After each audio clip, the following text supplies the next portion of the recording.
Hello, everyone, and welcome to the final session of the second edition of NTalks. We are closing this cycle with a topic that brings everything together, how to structure innovation in port as a system, not as isolated projects. We are honored to have with us today one of the key voices on this subject. Innovation does not happen by chance, especially in the complex system like ports. It needs vision, coordination, and investment. And more than anything, it needs the right ecosystem. So today we will explore how ports can build those ecosystems, looking at the lessons from cases like Rotterdam, Valencia, and others.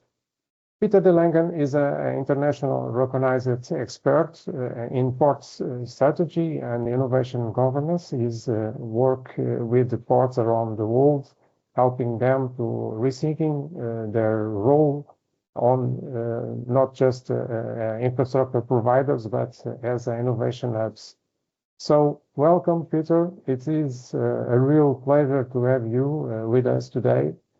And the floor is yours. Let's begin. Okay, thank you, Luis. And thanks everybody for attending. I'm sure there were all kind of attractive alternatives available to you, like sitting on a terrace or on the beach or doing something else leisurely. But let's talk about innovation instead. Maybe before I really start talking content, some other small remark. Whenever when I have to kind of talk without interruption, especially in a digital format, at some point I start to feel as if I probably have lost my audience. Especially when the cameras are off and I'm like I'm radio nowhere now. I'm talking, but into the ether and no idea what's going on the other side. And I think on top of that, a kind of a monologue really doesn't serve you, and it doesn't serve me either. So I think to the extent possible, please kind of make this your session. Interrupt me at if you feel the impulse, if you have a question, if you disagree, if you would like to elaborate on the issue or pretty much anything. Just kind of there's not even a need to raise your hand. So just unmute yourself and speak out, and then I'll react to that. I think that's the only way to make this work, because otherwise it's going to it's going to be very hard to keep everybody's attention and to keep a session that is really relevant. So I really encourage you to participate actively. Let me tell you so that I'm gonna open the mic for everyone to need to tell you something or to interrupt. You're gonna have the possibility to speak, okay? Or and your hand or in the chat make the text, okay? Yeah, that's a very good idea. No worries, we're here. Okay, well that's good. Okay. That's good to know, Julio. So let's then start to go into some more detail into the topic. And here I run a bit the risk of venturing into my own conceptual universe. But still, I think it is maybe relevant to say that my starting point always is to say that the port is a business ecosystem, and that this business ecosystem perspective really is the most productive perspective to look at ports. And you could, if you wanted, you could contrast it with what I would call the transport node perspective. which I think is the perspective in most of the academic literature on ports, where it really is about the terminals and about the planning of ports and port governance narrowed down to what the Port Authority does and maybe does not, and port reform also pretty much focused on a quite limited understanding of what a port is. So I think contrasting with that port as a transport node perspective, there is the perspective of the port as a business ecosystem. And of course, every port business ecosystem is different, and there are no precise boundaries of such an ecosystem. There is no kind of formal entry into it, but if companies kind of have synergies amongst each other and somehow a bit of a shared competitive position compared to others, then arguably they are part of the business ecosystem. And the business ecosystem defined in that way, I think, has generally 4 components. Of course, they're not all of equal size in every port, but in general they're there because there's a very strong logic for them to be there. And the logic really is a logic of co-location. Like, why would I want to be located next door to other activities in this ecosystem? I think that's what really drives the formation over time, quite often over hundreds of years, of these components. And arguably you could argue that some of these kind of benefits of co-location actually were stronger 2 centuries ago than that they were now. And I think there's actually quite a bit of literature on why port cities have evolved and grown to be the leading cities in the world, and that is basically because the same co-location logic. So there are I think 4 components. The closest and most immediate kind of port component is the transport hub. That's where you have your terminals, your intermodal activities, your freight transport, your truck parking, your bunkering, your towage, your nautical services, all of that. That really is the essence of all the activities in the transport hub. And that then flows quite neatly into the value-added logistics, because quite often when you need to store your stuff in a port, then that makes it a very logical location for value-added logistics. And for that reason, many ports have grown into leading logistics centers. I think in Europe, probably the best example would be Antwerp. Antwerp has about, I think, 2 million square meter logistics real estate. And that is probably, let's say, 30% of the total of Belgium. So it has a huge amount of surface for warehousing. And that warehousing is really there because of the logic of being next door to the port. Then the next component is the industrial component that, for instance, is very large in Sines. I don't know a whole lot about Sines, but I do know this, that there is a very large industrial complex really integrated with the port. I hear a voice, but I'm not entirely sure if it was a question or it was an unmuted microphone and close the mic, okay. And a direction for the kids to go play in the garden. Okay, so the industrial activities also really are part of the overall port business ecosystem. It's one and the same, and actually this is where governance already starts to come into play, because in quite a few countries the development of this integrated port business ecosystem is not always done in an integrated way. Let's take Brazil, where you have your port authorities that are responsible for the terminal activities, and then you have state-owned industrial park companies that are responsible for the development of the industrial park that is adjacent to the port. Well, in my view, that is very strange. You have one integrated business ecosystem, but you don't develop it in an integrated way. And South Africa is actually the same situation.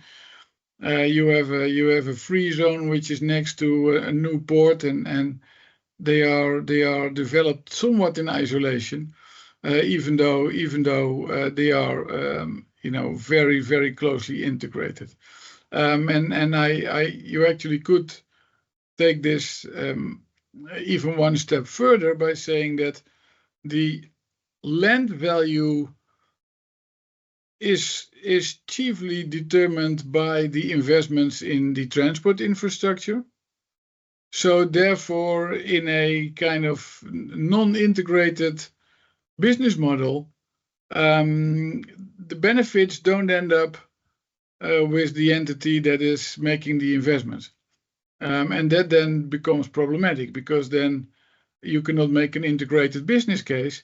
And actually there may be a huge commercial logic of making certain investments, but they're not made simply because there is no one who can make the business case at the level of the ecosystem, because there is no integrated ecosystem developer.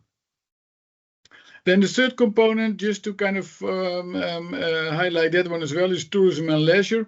This is a component of an ecosystem which is sometimes somewhat neglected in ports, even though when you look at it from the moon, I think you would come to the conclusion that tourism is probably the largest growth industry in the port. Tourism itself is a very large growth industry. Tourism grows faster than GDP, because the more people reach middle class, the more they start to spend on tourism. And on top of that, let's say that the nautical, cruise, marine tourism grows faster than the cruise industry, than the tourism industry as a whole. So this is, I think, going forward, this is actually a very a segment with a very large growth potential that sometimes is somewhat neglected.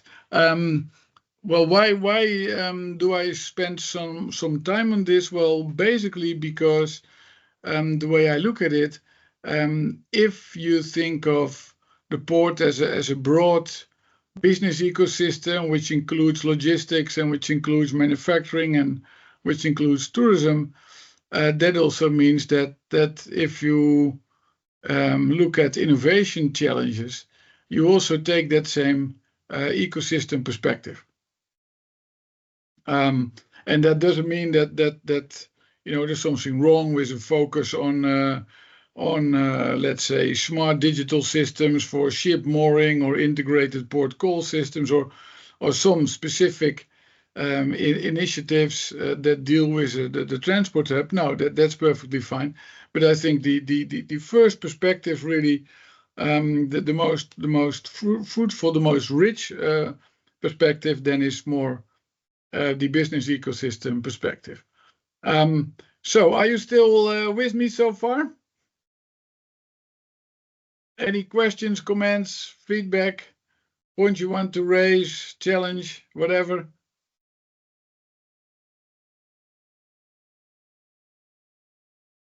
Okay, I'll take that as a no. So then we take it further. And again, sorry for taking a bit of a broad approach, but I think that also at the end of the day is helpful. Based on my experience, whenever investments are taken that don't pay off, or whenever initiatives are developed that fail, and you then go and try and dive into the root cause of what happened here, what went wrong. I think quite often what went wrong is that the assumption really was that the world of tomorrow would be roughly the same as the world of today.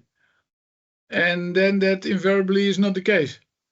So there are fantastic case studies about the opposition of shipping companies to steam shipping, and the opposition of shipping companies and the ignoring the potential of containers, where McKinsey in a study for a UK shipping company said somewhere, I think in the in the late 1900s. That's not true. In the late 80s, that the potential of containerization was met. So there was no further potential to containerize more goods. Well, that turned out to be completely wrong. But that's the way it goes.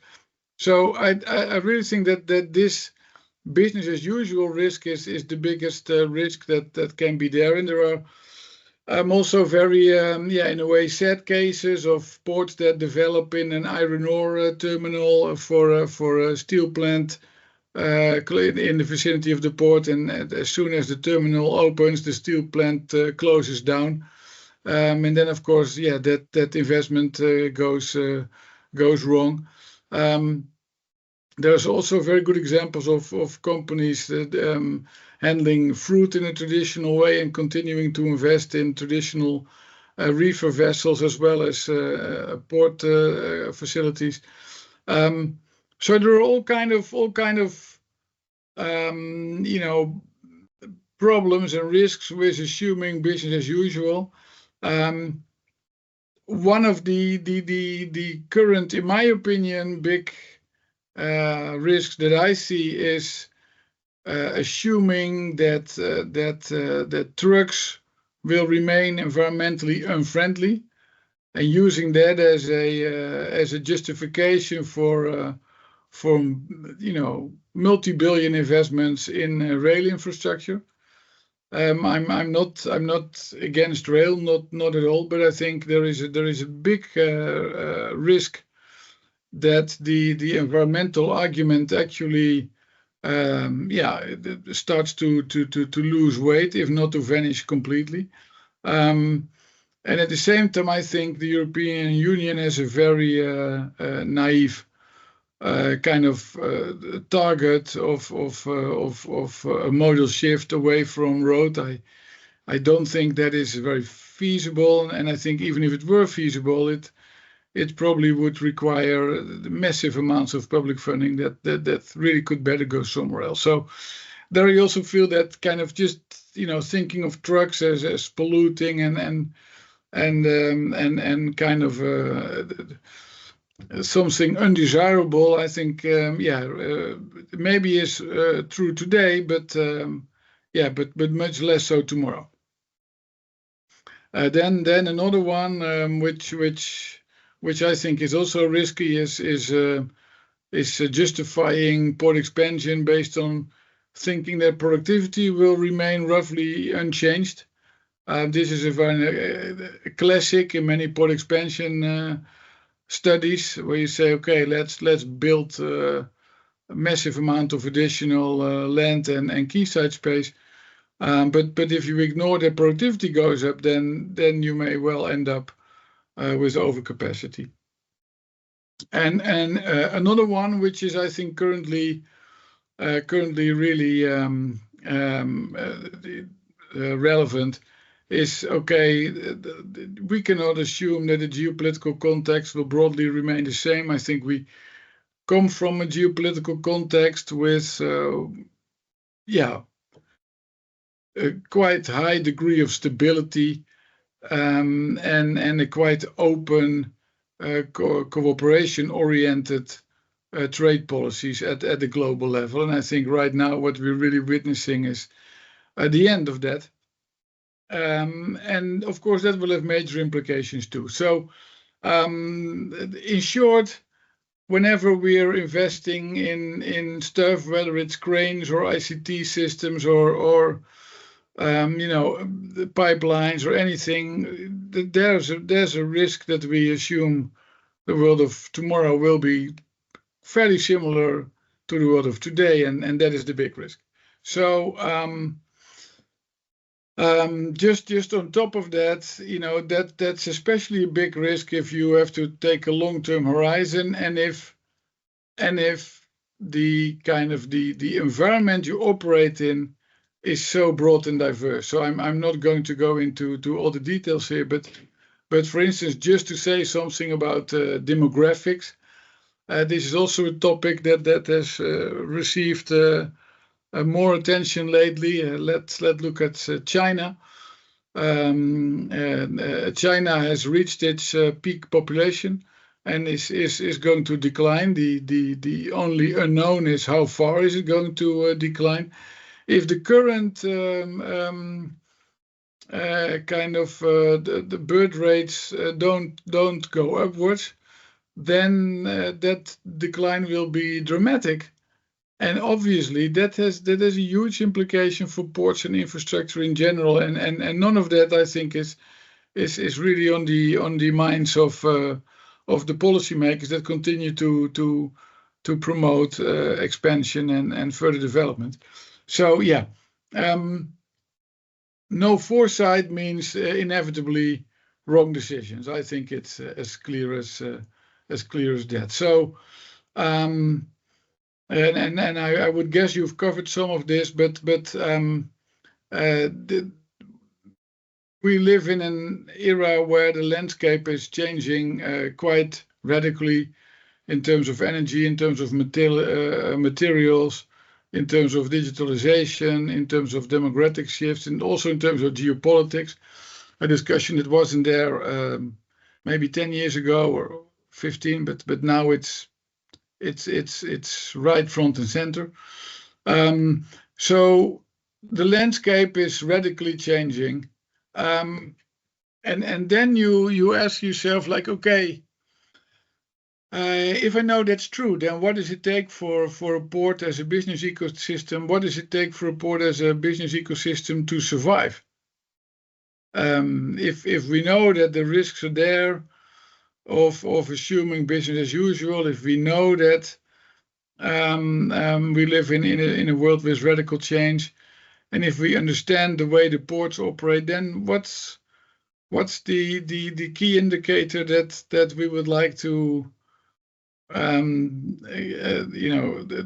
very much pay attention to, and that's the capacity of absorbing new ideas, new technologies, new supply chains, new everything.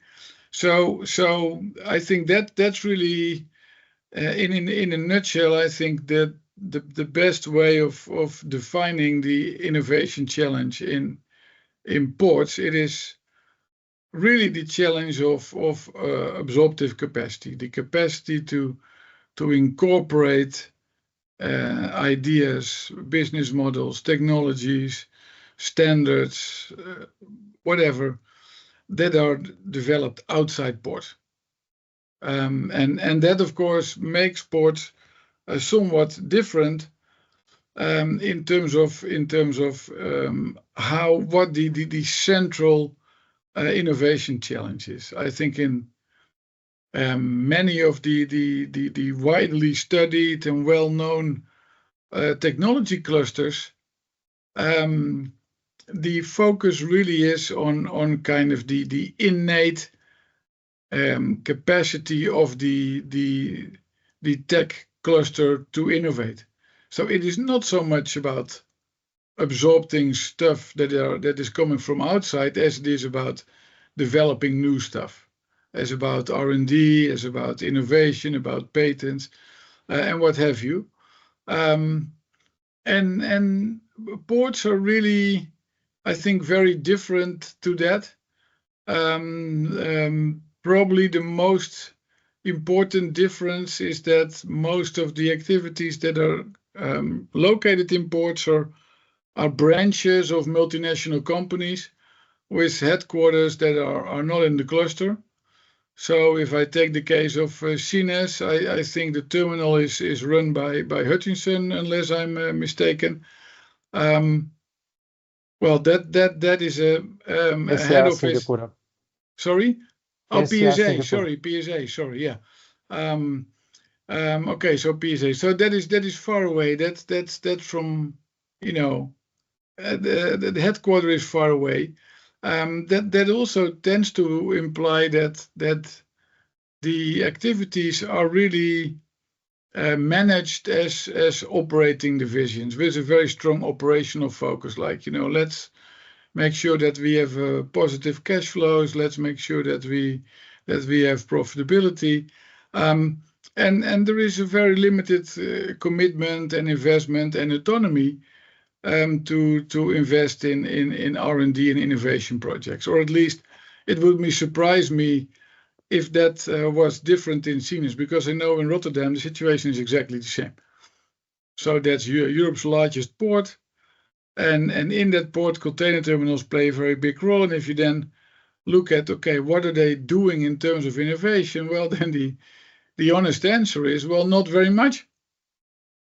That's the reality. So it is really about absorbing stuff that comes from outside, rather than kind of company specific R&D projects. So I think that is a very central difference between innovation systems in ports and innovation systems in some of the high technology clusters and activities.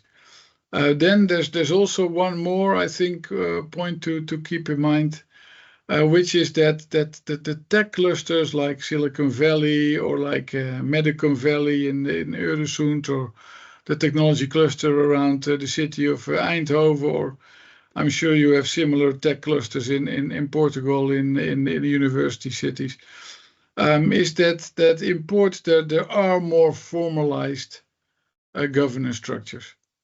So generally there is a port authority, whatever it may be called, that feels responsibility for the whole ecosystem, and a similar structure is not there in most of the other innovation systems that you could think of.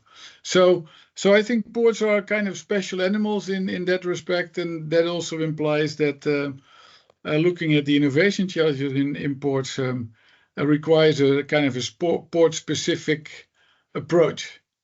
Okay, are you still with me? Questions, comments, feedback, points you want to raise?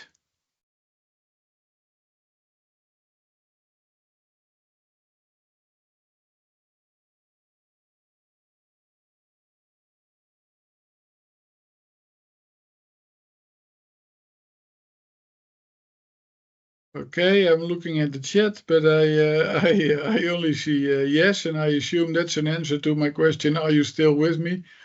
So that's all good.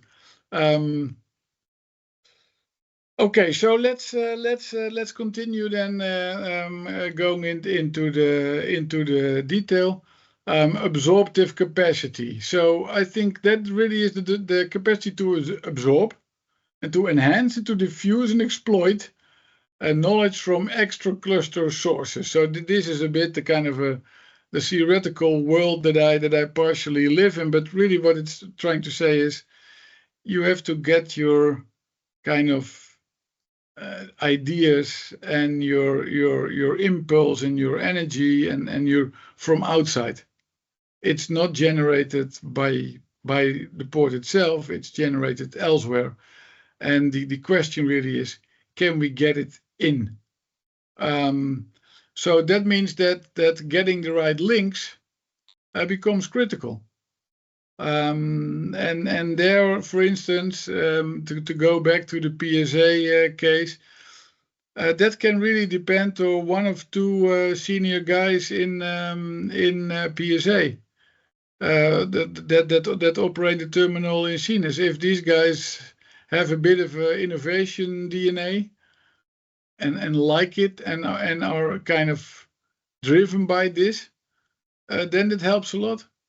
If you have guys that say, okay, I'm gonna run this terminal for 3 years and then I'm gonna move on to my next terminal management position somewhere else in the world, so I need short-term results, then you have a different story. So the absorptive capacity really is a matter of what are your to kind of other tech sectors, to your corporate R&D initiatives, and so on and so forth. So it really relies very much on building links that strengthen your and that allow you to learn. So that also means that the way I look at it, if you want to measure kind of, okay, how does support become successful, you don't measure that in terms of patents, and you don't measure that in terms of how much did we spend on R&D. I think you really measure that by, okay, to what extent do companies in the port work with AI or work with blockchain, or to what extent do they work with new energy sources? To what extent do they invest in smart grids? So I think it really is focused on getting investments in to apply new technologies. Okay, so in the book of the kind of the true innovation folks, they even wouldn't call it the innovation. Say, okay, but what's the innovation here? We're just applying something. Yeah, okay, we're just applying something, but that goes to the core of the matter. If we manage to do that successfully, then we make our whole ecosystem much more resilient to all these external shocks. And then I think the second one is also relates to kind of startups. We know from vast amount of literature that startups are a key source of innovation dynamics, and that actually most of the multinational companies use startups themselves for their own absorptive capacity. So even the big shipping lines, they say, well, we need to kind of have a bit of a separate division that works with startups, that even invests in startups, so that we can use that for our own learning and our own innovation. So that's what startups can do to you. So again, we don't necessarily need kind of high R&D projects. We can also say, okay, why? How do we benefit from a startup that says, okay, I'm going to apply AI to the scheduling of a container yard? And if we can then say, okay, let's apply AI to the scheduling of a container yard, and let's start a pilot with PSA in this case. That may seem like a very small step. Yeah, it is a small step. But at the end of the day, those are the small steps that give you absorptive capacity. So that's, I think, a little bit the way I would look at innovation in port. Okay, let's see. So before we go in the port innovation system and its components, and we'll get there shortly. Just a few good practices, and I've now lost my screen where I could see you, and that is a little bit okay from current slide. Yeah, there we go. Okay, now we're back. Good.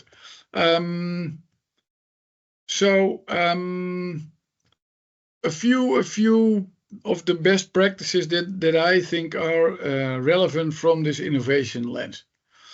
The first one is that the port ecosystem benefits tremendously from what I call ecosystem services. Services that really are focused on making the companies more productive. And this is also a bit kind of the overall ecosystem logic, that companies say, okay, why is Walmart ahead of competition? Well, also because it makes the suppliers that are part of its ecosystem more productive. So that is what you do when you build an ecosystem, right? You want to help increase productivity of the companies that are located in your ecosystem. So, if we translate this to Sinus, then what kind of services can you develop to make the companies that are part of this senior sport ecosystem more efficient? So what you see here is a kind of a range of services that are focused on doing that. Building pipelines that all the industrial companies in the port can use.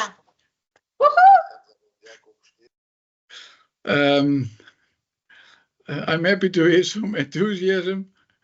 A broadband cable that I think by now looks almost obsolete, but back in the days it was an important investment to make the companies more productive. Rail services in the port area, because there are multiple terminals, and then the last mile becomes a nuisance. Shore power initiatives, energy trading initiatives within the port, a port community system, a platform for sharing cybersecurity information, a platform to plan the inland waterway and rail arrival process in the port. And then you see a whole range of services that are really specifically focused on innovation. And I'll talk about some of those later on. So I think this is really good practice in terms of, if you think of the port as an ecosystem, you don't limit yourself to dredging and nautical access and all that stuff. So no, we need to make sure that whatever makes the ecosystem more productive, we'll put it in place.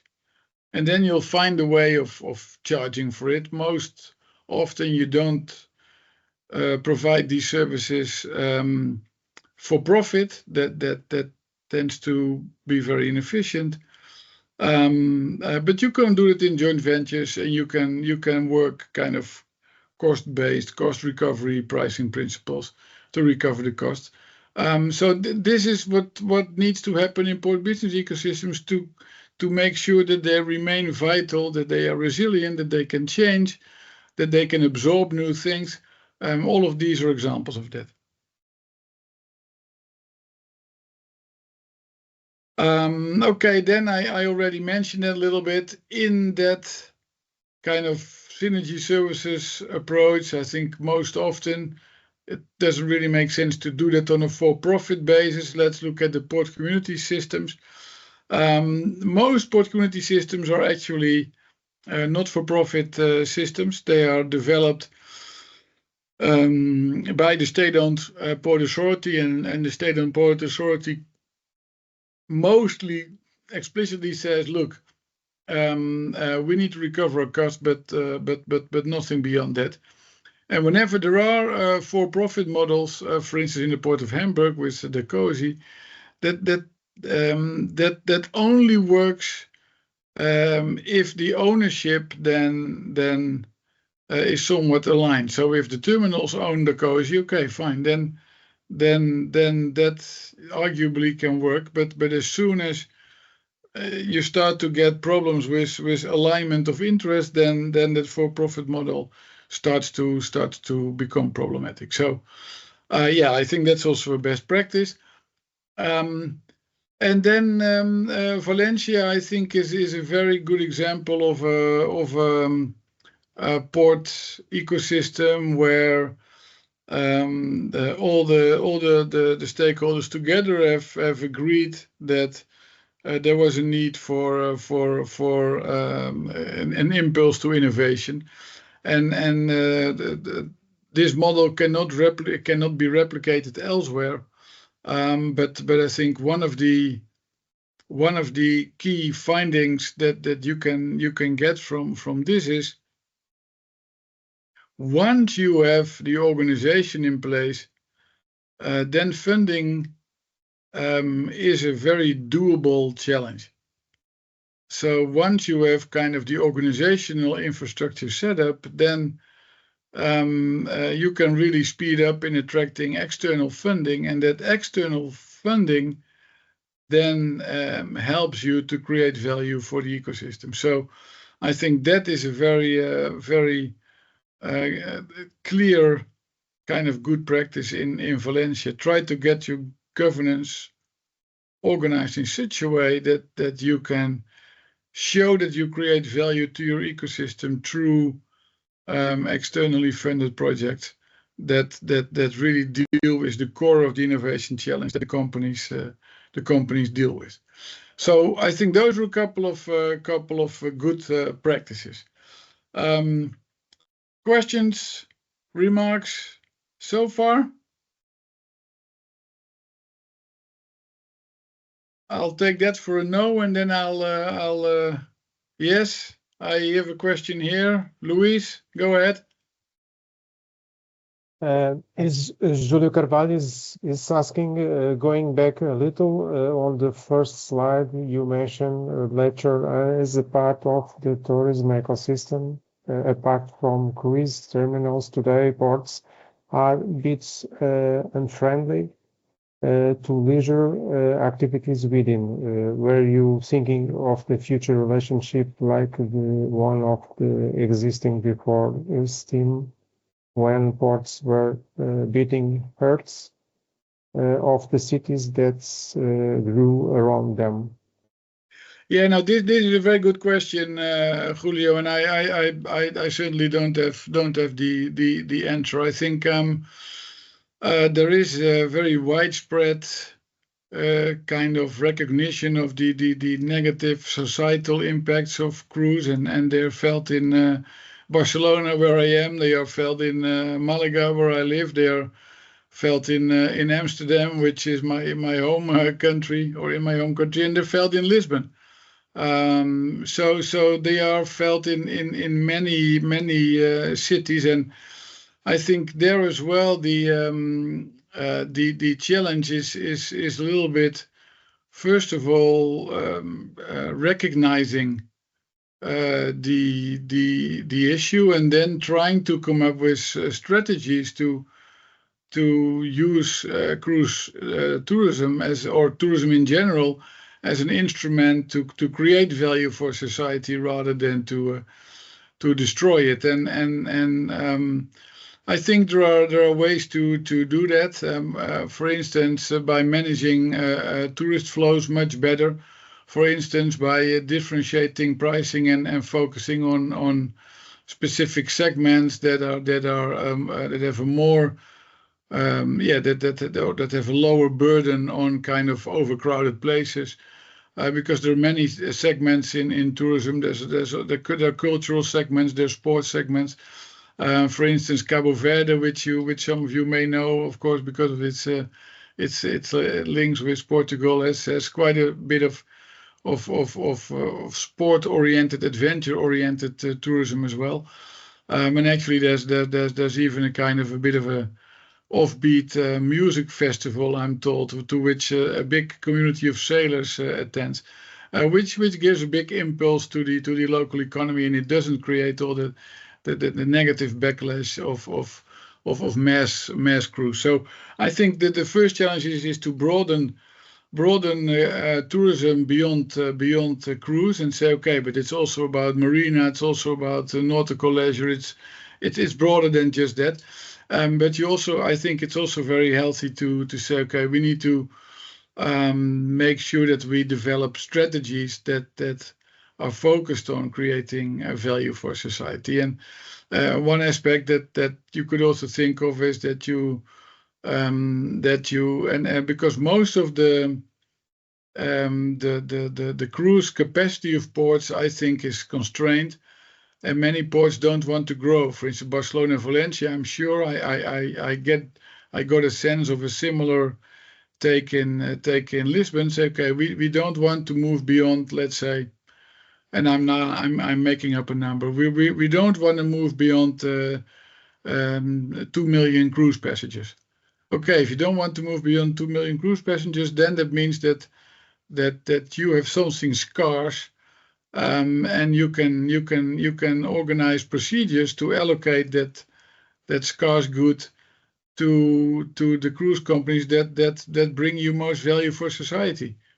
So I think the current system where you kind of, or most ports have very passive ways of dealing with this and leaving that to the port authority. I think that over time is going to evolve into more proactive approaches to say, look, we want this, but we don't want that.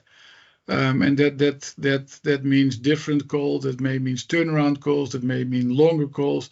That may mean calls where you force the cruise lines to manage their tourist flows and to manage their bookings, to tours, to rush hours. All these kind of things come into play.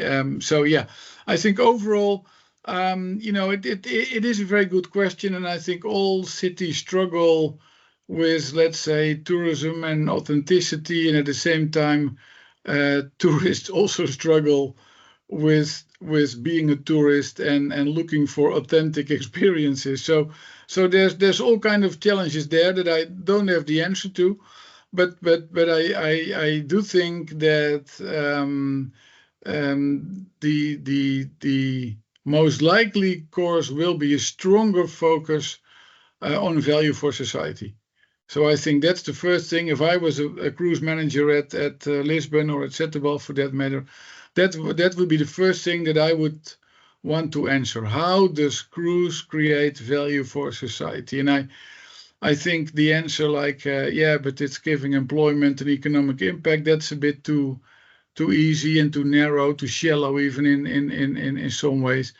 So I wouldn't leave it there. I hope that answers your question a bit, Julio.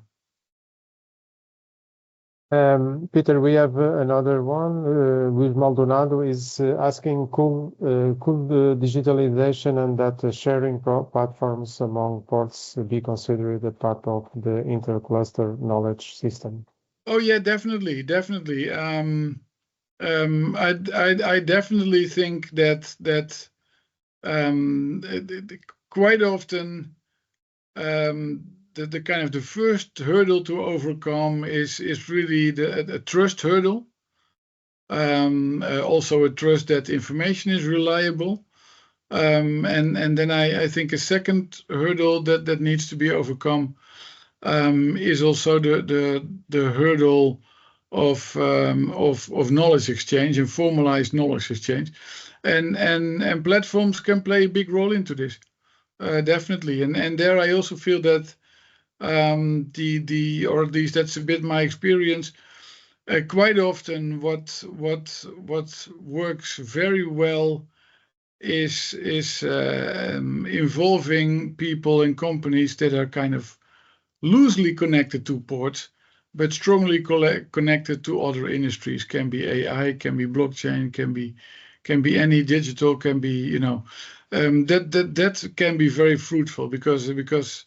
Like I said, my experience is that quite often the innovation, the origin of the innovation is at the fringe of the port company, so to say. It's quite rare that the established port companies have very strong intrinsic drive and intrinsic innovation performance. I think the more common case is that they benefit tremendously from interactions with startups and grow-ups and scale-ups.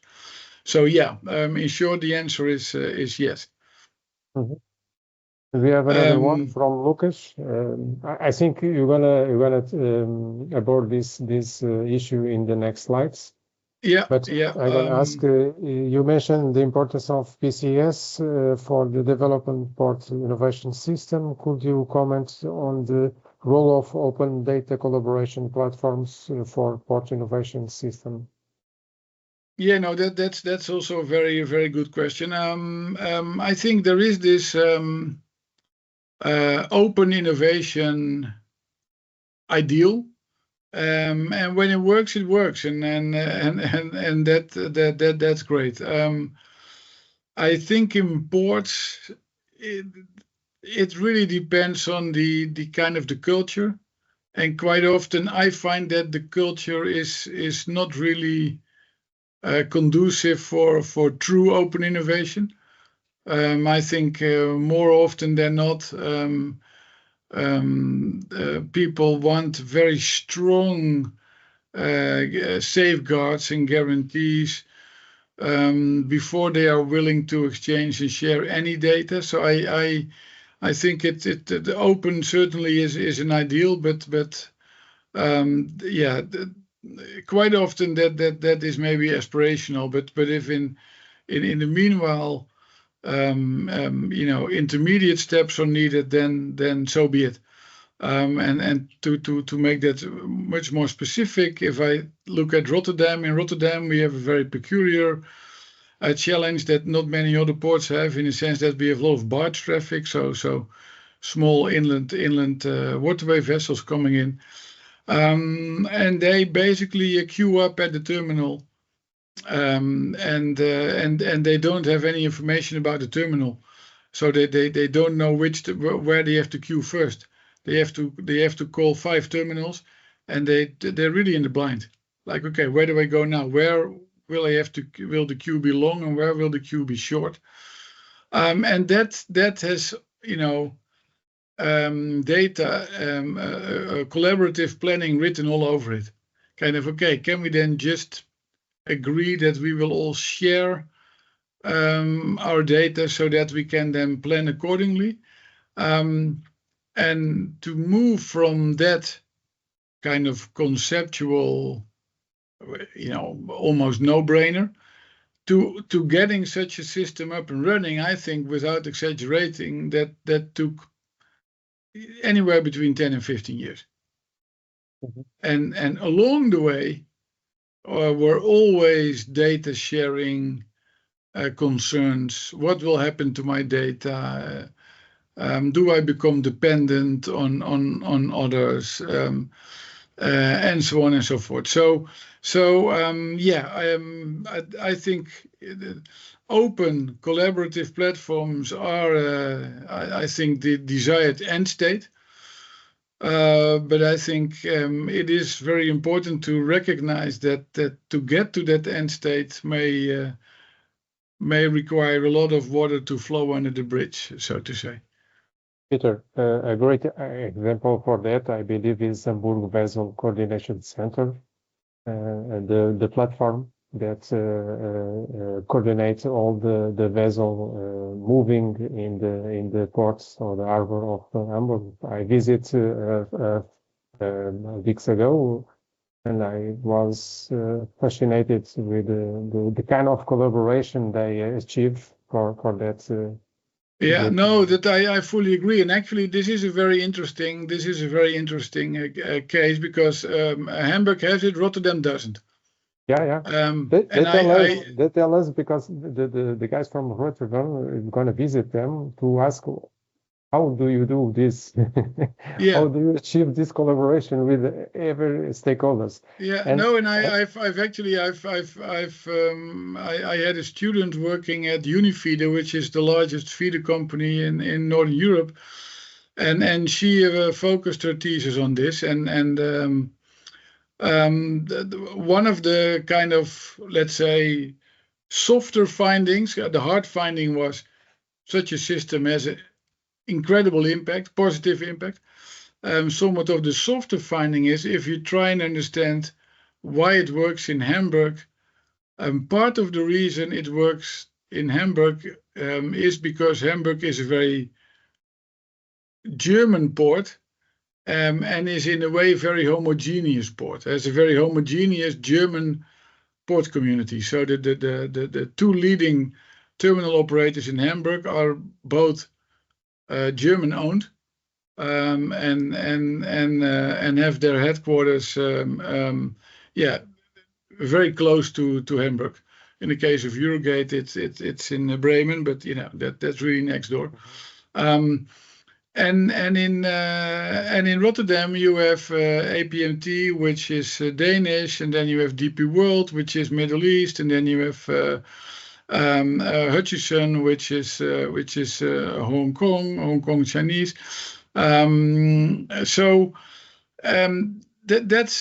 a much more complicated setting where even getting the initial conversations going was complicated, because the senior management of the terminal operators wondered if discussing collaborative planning could be in breach of competition law. Yeah. And that just goes to show kind of the cold feet. But I agree with you. If you have a system in place, then and this actually, if I have one conclusion, maybe it's this, that once you start something and you get to stand it to, and you get to the point where it can stand on its feet, then if you go back 20 years later, you'll find that it will have evolved in a unexpected way, but it will have evolved. Yeah. So I think that really is for me also the big lesson. Like, okay, just do it. Just go out there and try things, and probably you have very naive ideas, and you need to kind of adjust those ideas. Well, okay, fine, then you'll find a new guy or girl to run that, and then adjustment will follow. It was not easy for them, because it takes 10 years to start the idea. Yeah. And start in a dinner with the two most important operators there. And the last one to come to the platform, it was Unpagloids. It was? Unpagloids. Yeah, no, true. So I think this is a very interesting case study, and a very good case study. So good that you've been on it. Okay, so let's continue. Let's see how I can go back to my slides without losing you. Okay, so basically what we've done here. Sorry, but I want to have the two things together, and I don't have that now.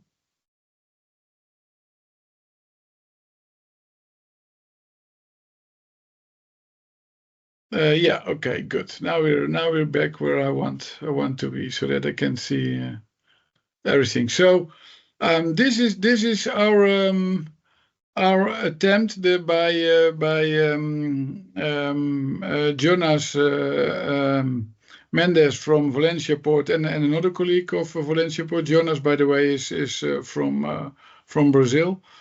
To kind of synthesize what a port innovation system could be, and again, like any kind of stylized picture, you could argue long and hard about the exact names, and you could split up things in two, or you could merge things, or and I'm perfectly fine with that. I'm not married with what we have here, but what we've tried to capture is I think are a couple of things. I think what we've tried to capture in the middle is the outcome.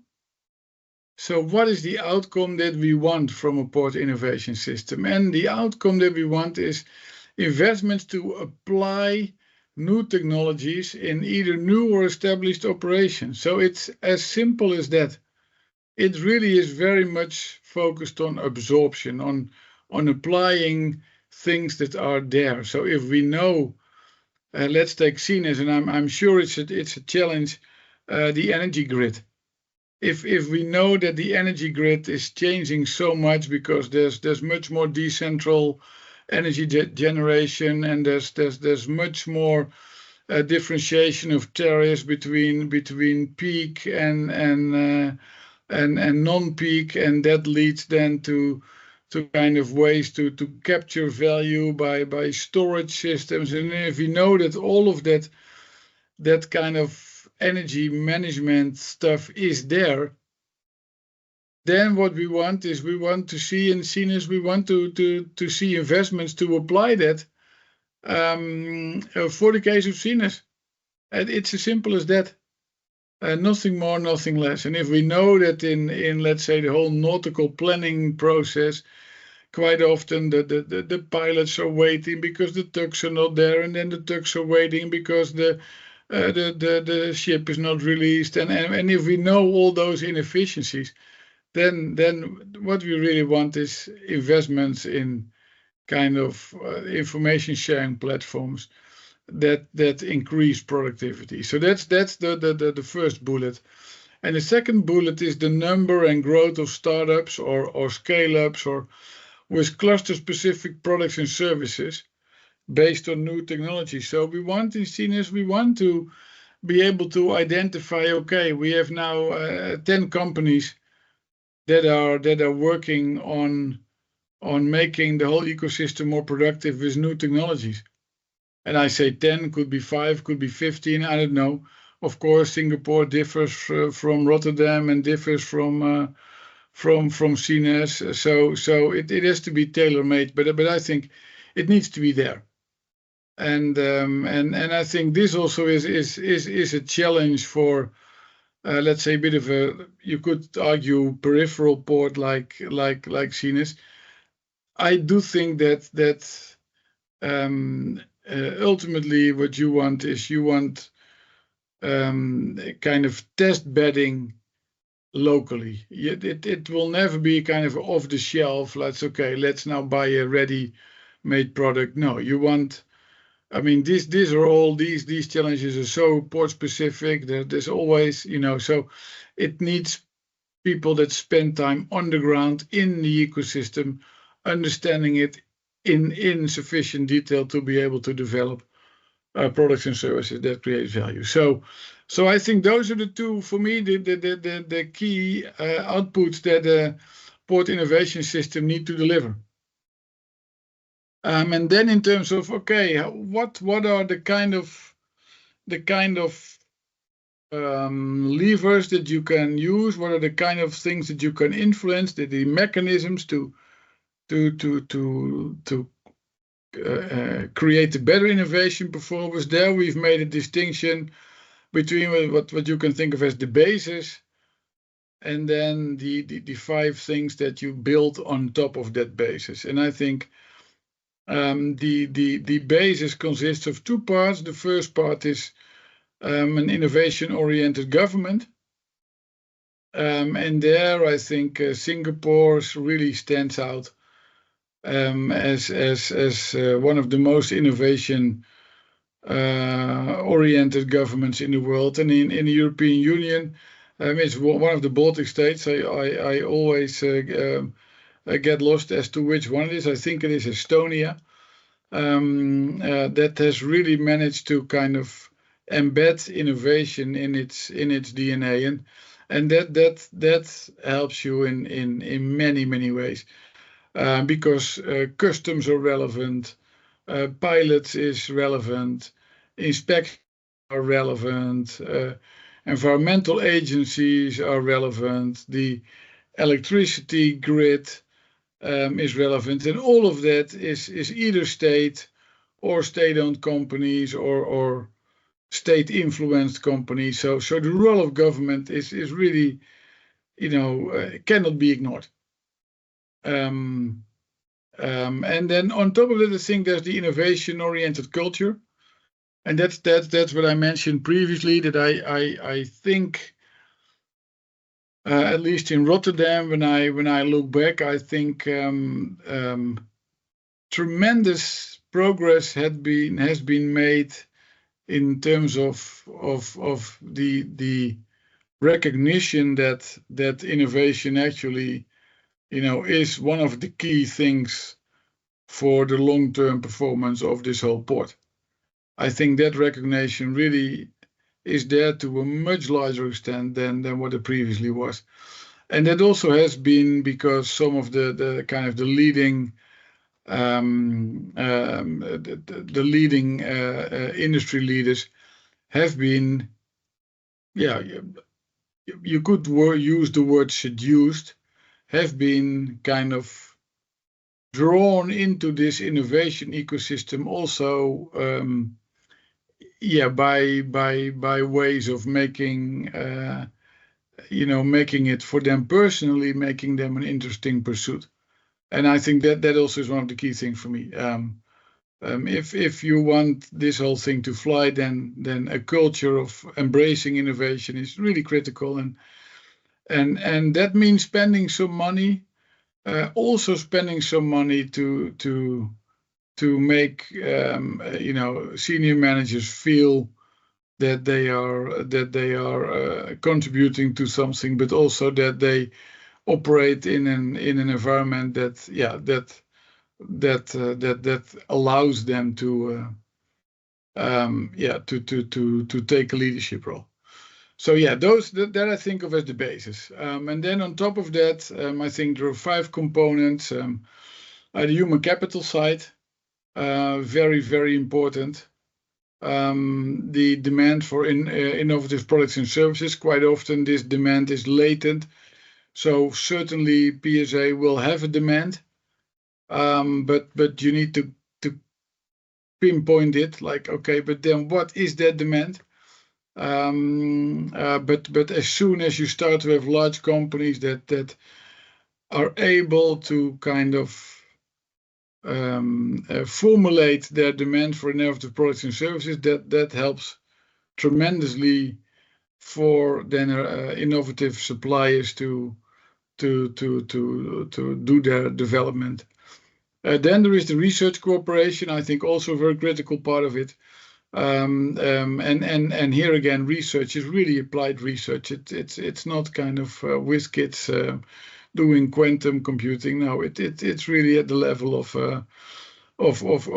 how can cooperative planning achieve tangible, better outcomes. So quite often operations management is a critical capability there.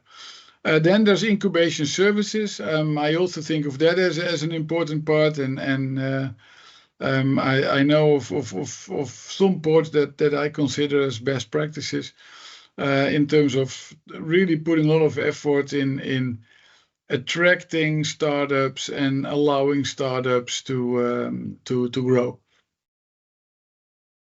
Then there is support structures for innovation projects that can be test facilities, especially on the chemical side of things. It's very rare that you scale up from an idea to a full plant in one go. It's more often there's a kind of intermediate step where you test things on a test scale, and again there having such facilities. And the support to do that can be very important, because at the end of the day, in the chemical industry, companies can choose where to do these kind of things, and of course there is a bit of competition between chemical port ecosystems about who ends up in that position where innovation and testing takes place in that particular ecosystem. So those, I think, are the five components based on a basis of 2. Does that generate questions, comments?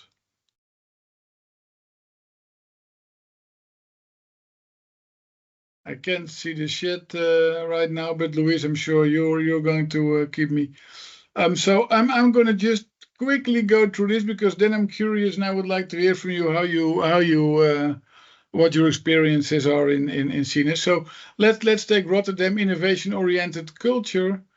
Lots of events are organized to showcase the benefits of engaging in innovation projects. And like I said, this requires money. Well, that means make sure that money is available because without that it doesn't work. There even is in Rotterdam a formal port innovation barometer done by the business school in Rotterdam, and that also kind of focuses the attention to innovation, and it also is very much an instrument that speaks the language of senior management. So in that sense, it's a good way to increase involvement of senior management.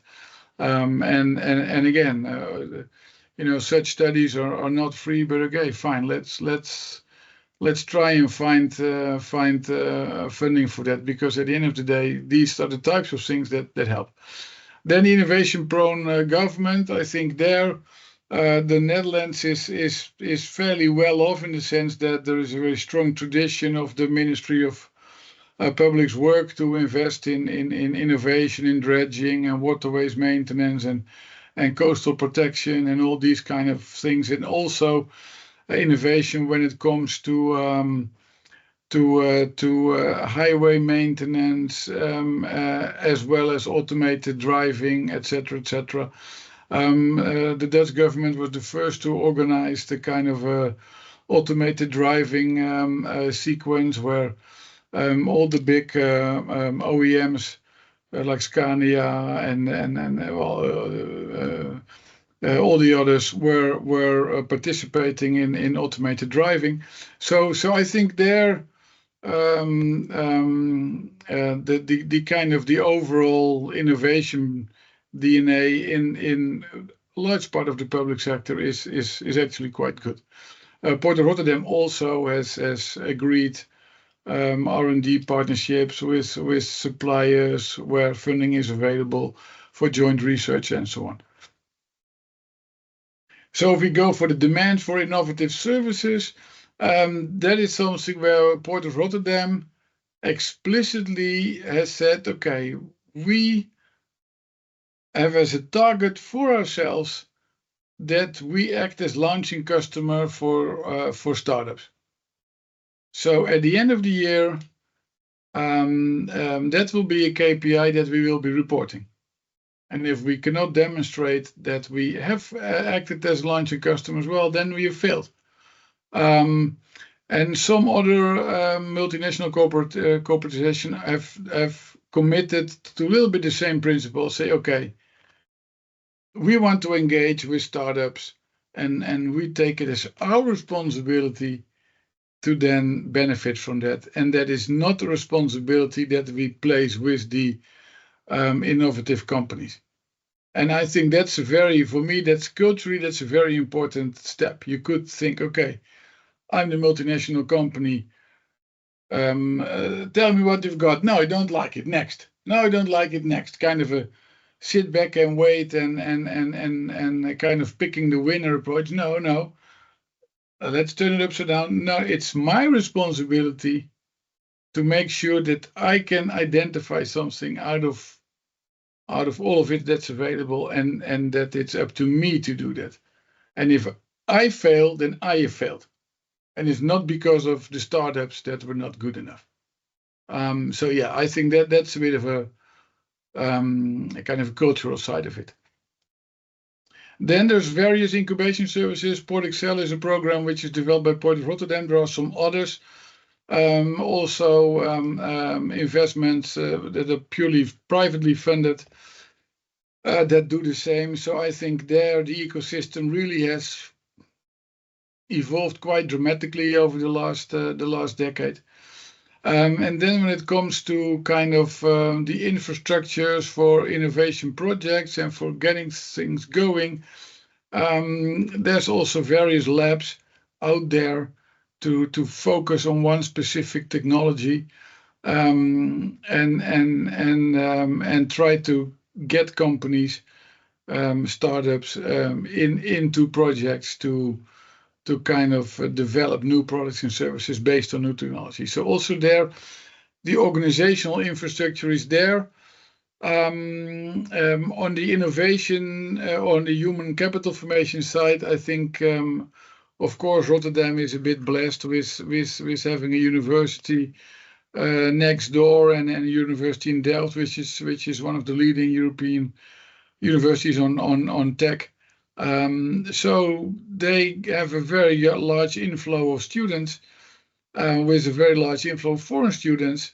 And the majority of those foreign students actually stays and develops their career in the port ecosystem in Rotterdam. So that is a very tangible benefit that generates. The business community also contributes to the program, so that's a bit of a reciprocal thing there. So that's in a nutshell Rotterdam. I think it's a benchmark. Is it comparable directly with Sines or any other port? No, well, that there's always specifics. But this just gives you a bit of an idea. Given time, and given the fact that I've been doing my monologue anyway, I'm going to skip this.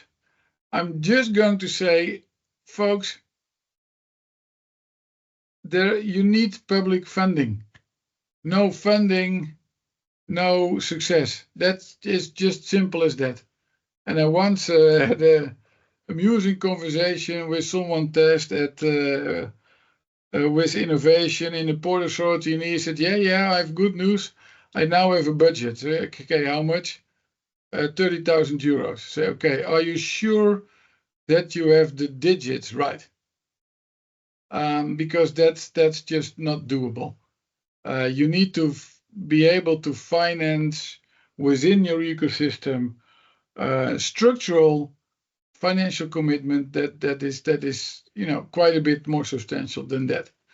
And again, if you come up with the good ideas, my experience is money's there.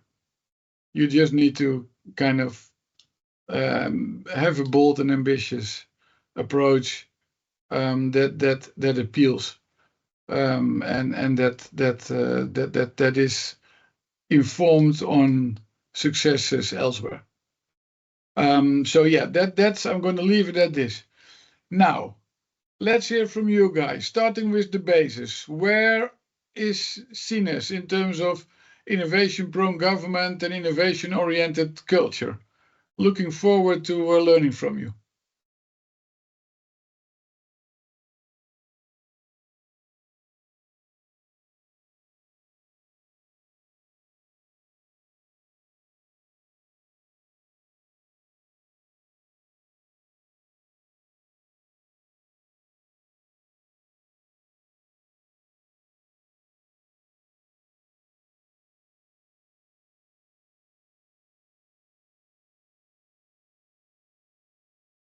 No one?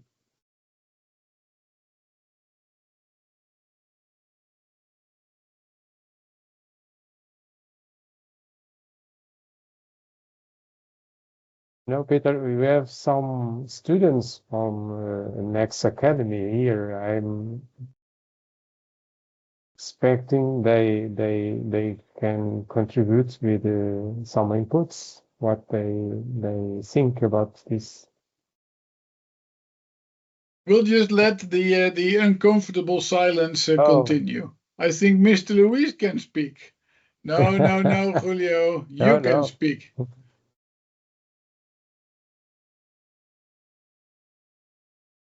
Everyone can speak. I'm sure you have an impression.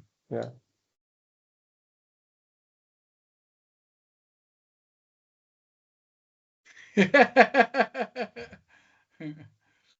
Talking about U-Space, Gillivan, explain.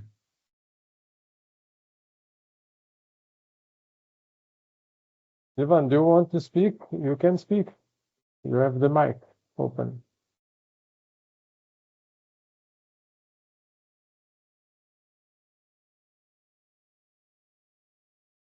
in my opinion, let's go. Only know. Only know the city village, which seems to be an internal transformation. Tell Julio. But do you think is innovation oriented, the Port of Sines? Well, if we think we have agenda next in Sines, in the Port of Sines, I believe so, don't you? Hello, can you hear me? Yeah, Yes, Gilvan, Gilvan, we welcome. can hear you. Yeah, good.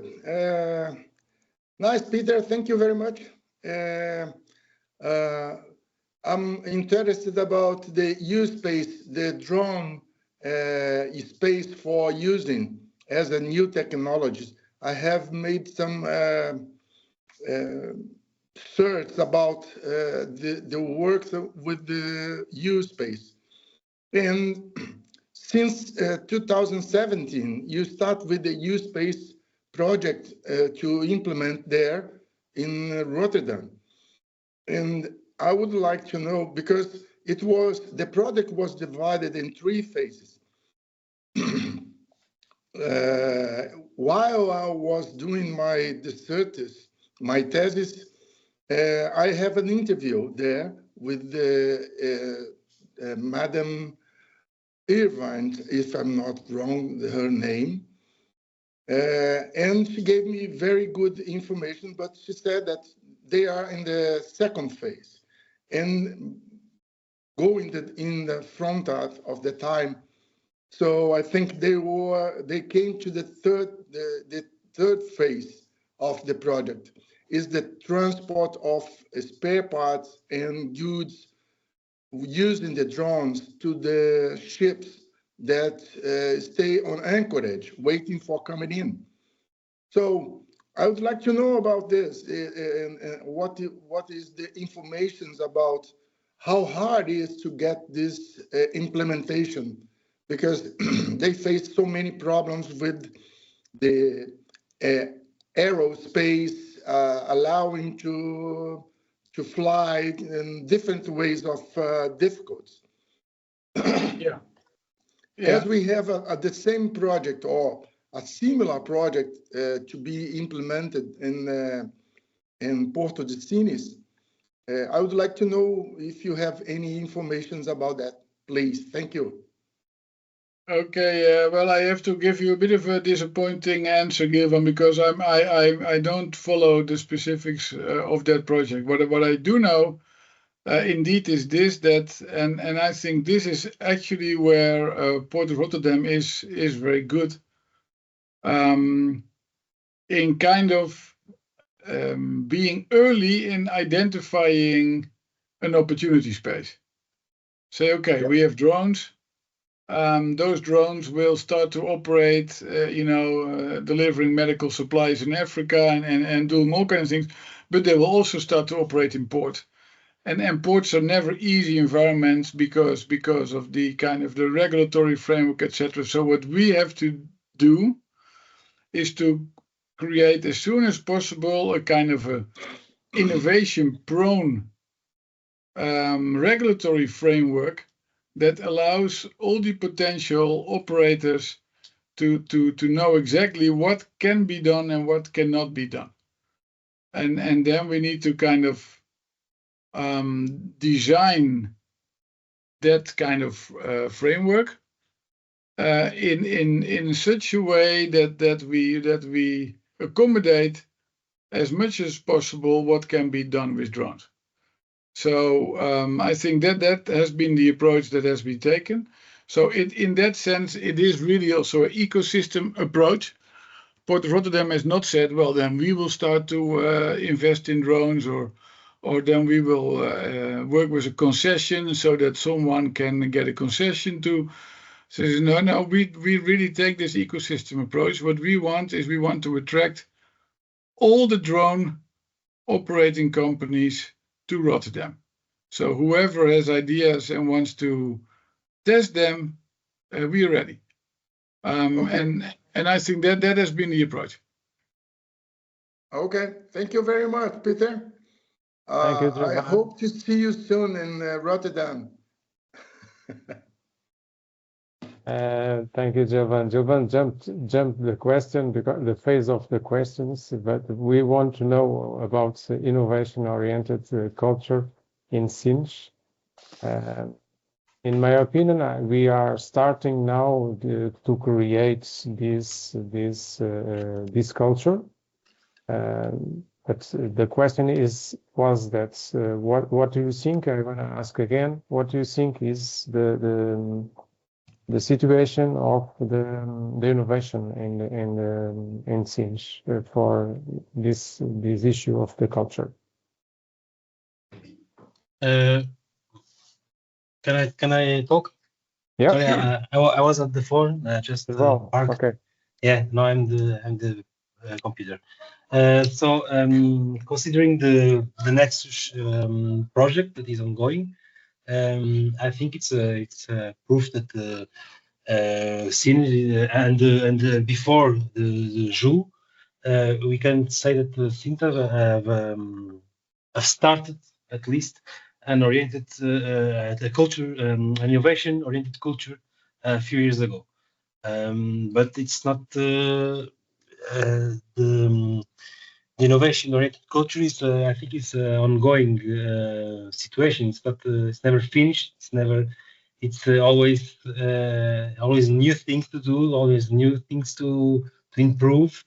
But I think as we look at the other ports and Joule, that is a port community system, but it also not just include the ports authorities and the terminals, but also all the stakeholders, as the drivers and that everyone is connected.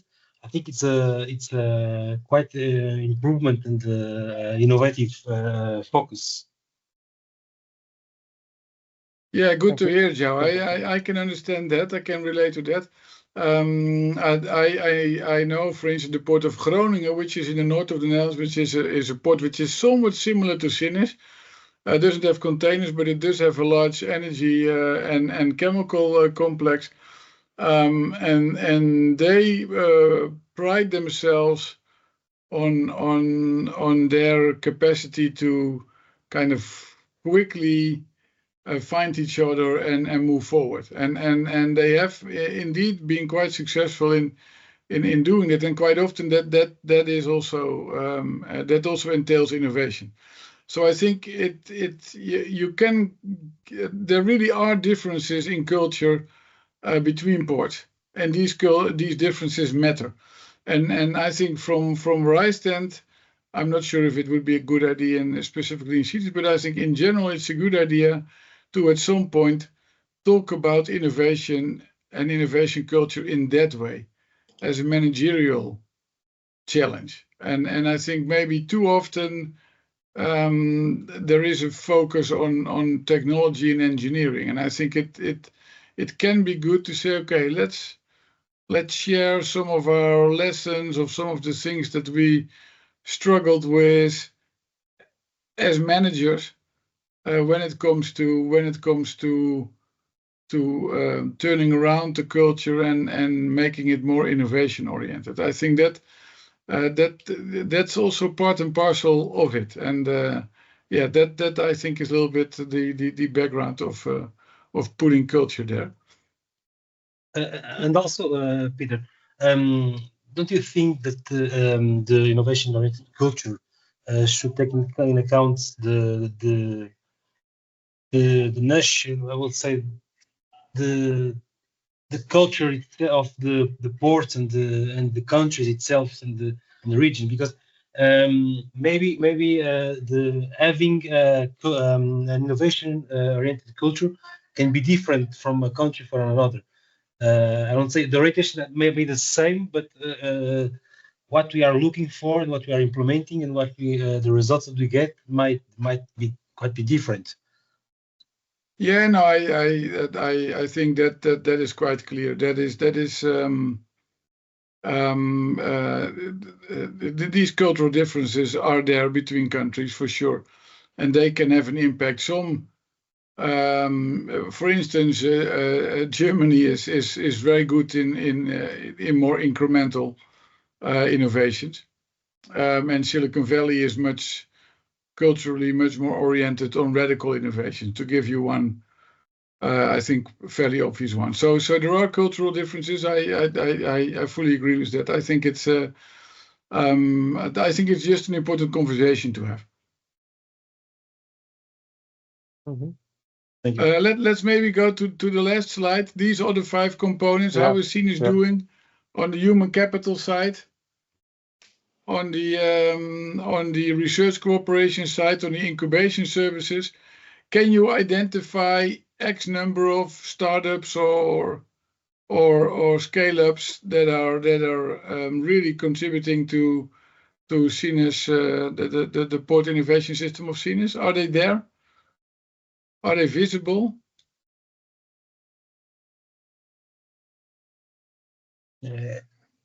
Again, we are some of us are involved in the project of Nexus at Sinus, and for us it's quite easy to see that. So we are seeing the demand for innovative projects. We are involved on it.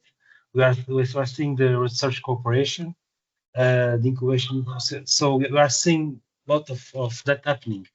So I would say yes. Now, concerning that project, yes, we are seeing that. I don't really know the reality of scenes outside of the project, but yes, this project is a clear example of that.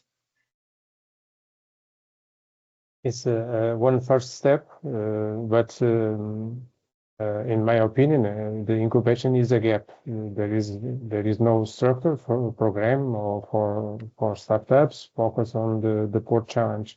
But the first step is next agenda, and we think we're gonna grow in this way in the future when we finish the program of next agenda. And Peter, the Lucas posted something, and he said, I think that the Nexus Academy is a good example of how Sinch wishes to spark innovation among the stakeholders and collaborators. After all, innovation is moving at such a fast pace that having this ability to continuously learn and reskill your human resources. So this post is for the last one, human capital formation, as we know. But this is all new. This is in kind of innovation, general innovation. But before João speaks about Joule is our single window that starts and Port of Sins they having a remarkable, I would say, work in this single window because they are innovating a lot along the last years. But I believe this is a great start. Yeah, and I think that's often the way things work. Step by step. And just making sure that you don't stay in the conceptual phase too long. Just put things on the ground and then see how they evolve. I was a couple of years back. I kind of organized this. Was hired to organize the setup of Smartport, which is the Rotterdam-based cooperative initiative, and it was essentially the same. Like, let's just make sure that we get funding, that we get partners, that we get started, and then it will evolve in unforeseen ways. The new partners have joined. Some programs that we thought were going to be really successful were not, and others were started and were successful. But I think that the important thing is kind of the mechanism to constantly seek for next steps in terms of innovation. I think that is a bit of the underlying kind of fabric that you need to have. I'm going to ask to Luís Maldonado. Luís, do you want to speak to put your questions, very extensive, to Peter, please? You can speak. Hello, Peter. Yes, answering the first one, 100 megawatt electrolyzer was developed, is being developed by a consortium that includes I see GALP, it, yeah. ADP, and it's transforming a former coal plant in Sines into a green hydrogen production hub. And it will eventually produce 10,000 tons of hydrogen per year. I believe it will be a little less, but they have this goal, and it's going to decarbonizing its industry and enable hydrogen injection into the gas grid. So it's a good project. And is the idea to put it in the gas grid for Portugal or locally in Sines? I believe that first locally in Sines and then to the gas grid for Portugal.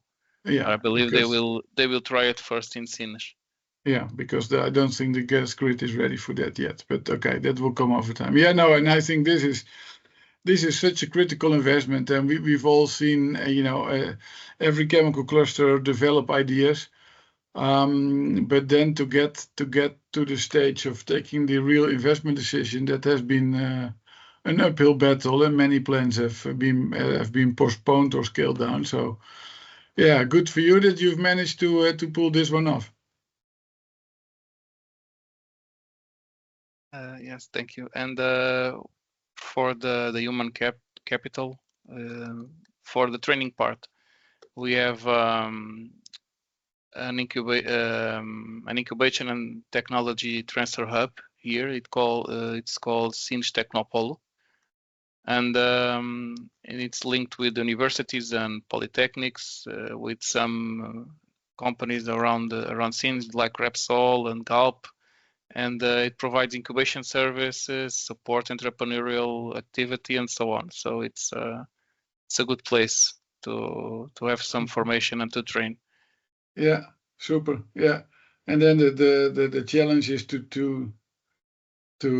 get the big companies to really buy into and really be committed to making those startups successful. Exactly. Yeah. Good. Okay, but that sounds like a port innovation system in the making. Yeah, growing. Peter, I think we finish. Yeah, as far as I'm concerned, this is what I had to share. It's good to also hear and learn something about Sines, but these are some of the things that I've been dealing with. So yeah, I hope they're useful. And thanks for inviting, and I hope you can somehow use this to improve the innovation system in Sines. Yeah, of course. Thank you, Peter, for your inspiring presentation. You reminded us that innovation isn't just about technology, it's about capacity, cooperation, collaboration, and a long-term vision. And above all, that ports needs to become active players in the building of this innovation system. So thank you, Peter, once again, and thank you. You're very welcome. Thank you, everyone, to participate in this webinar.